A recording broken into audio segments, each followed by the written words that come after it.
And in this video I will show you what we get, what is the expression when we use Faraday's law and the expression that we get from the definition of inductance.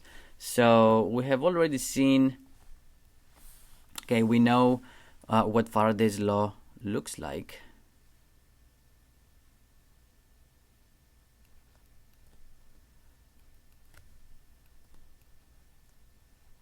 The induced EMF is minus the change of the magnetic flux over the change in time.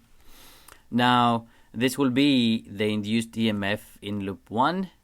Okay, and now I'm going to do this. I'm going to use the expression that I have from the definition of inductance. So it will be L times I. Now, here I have the change of a product, the change in L, and the change of the product L times I. Now this will be equal to the following. Here I'm using some math. Minus L delta I delta T. Okay, so when you have a product and you're finding the change, you have to think of the change of both L and I. If you use derivatives, if you replace the change delta with derivatives, this is simply the product rule.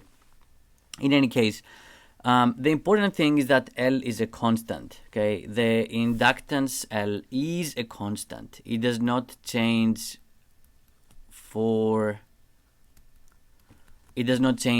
if you keep your instrument the same. For the same coil, the same solenoid, and so on, you have an inductance and that's it for that instrument. So knowing that the inductance is a constant means that the change in L is 0. So the only thing that you have left is that the induced EMF in your loop is going to be equal to minus L, the change, okay, all of these are 1 over delta T. So once you have, if you know the inductance for your instrument, you can find the induced EMF by simply taking the product of L1 with a change in your current over the change in time. And again, the purpose of using inductance is that you can find the magnetic flux much easier, much faster, and once you find the magnetic flux, you can use it in Faraday's law and make your life much easier. Think about this.